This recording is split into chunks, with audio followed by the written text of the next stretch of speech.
Hi everyone, ಎಲ್ಲರೂ ಹೇಗಿದ್ದೀರಾ? ನಿಮ್ಗೆ ಆಲ್ರೆಡಿ ಗೊತ್ತಿರೋ ಹಾಗೆ ನಾನು ಗ್ರ್ಯಾಟಿಟ್ಯೂಡ್ ಮಾಸ್ಟರ್ ಕ್ಲಾಸಸ್ನ ತೊಗೊಳ್ಬೇಕು ಅಂತ ಅಂದ್ಕೊಂಡಿದ್ದೀನಿ. ಸೊ ಜಾನ್ವರಿ 15th ತೊಗೊಳ್ಬೇಕು ಅಂತ ಅಂದ್ಕೊಂಡಿದ್ದೆ, ಬಟ್ ಅನ್ಫಾರ್ಚುನೇಟ್ಲಿ ಪೋಸ್ಟ್ಪೋನ್ ಮಾಡ್ತಾ ಇದ್ದೀನಿ. ಫೆಬ್ರವರಿ 1st ಸ್ಟಾರ್ಟ್ ಆಗುತ್ತೆ. ಸೊ ಜಾನ್ವರಿ 25th ತನಕ ರಿಜಿಸ್ಟ್ರೇಷನ್ ಓಪನ್ ಇರುತ್ತೆ. ನಿಮ್ಗೆ ಯಾರಿಗಾದರೂ ಇಂಟ್ರೆಸ್ಟ್ ಇದ್ದರೆ ನನ್ನ ಕಾಂಟ್ಯಾಕ್ಟ್ ಮಾಡಿ. ನನ್ನ ಮೇಲ್ ಐ ಡಿ ಮತ್ತು ವಾಟ್ಸಪ್ ನಂಬರ್ ಡಿಸ್ಪ್ಲೇ ಮಾಡಿರ್ತೀನಿ.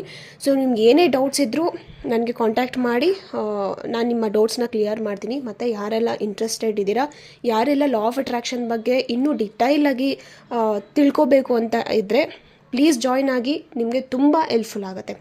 ಲಾ ಆಫ್ ಅಟ್ರಾಕ್ಷನ್ ಕ್ಲಾಸಸ್ ಯಾಕೆ ಇಂಪಾರ್ಟೆಂಟ್ ಅಂತ ಅಂದರೆ, ಕೆಲವ್ರಿಗೆ ಲಾ ಆಫ್ ಅಟ್ರಾಕ್ಷನ್ ಸ್ವಲ್ಪ ಗೊತ್ತಿದ್ದು ಅದನ್ನು ಅಪ್ಲೈ ಮಾಡೋಕ್ಕೆ ಹೋಗ್ತಾರೆ, ಬಟ್ ಅದು ನಿಮಗೆ ಎಫೆಕ್ಟ್ ಆಗುತ್ತೆ, ನೆಗೆಟಿವ್ಲಿ ನಿಮಗೆ ಎಫೆಕ್ಟ್ ಆಗುತ್ತೆ. ಹಂಗಾಗಿ ಕಂಪ್ಲೀಟಾಗಿ ಅದ್ರ ಬಗ್ಗೆ ತಿಳ್ಕೊಂಡು ನೀವು ಅಪ್ಲೈ ಮಾಡಿದಾಗ ತುಂಬ ಬೆನಿಫಿಟ್ಸ್ ಇರುತ್ತೆ. ಓಕೆ, ಕ್ಲಾಸಲ್ಲಿ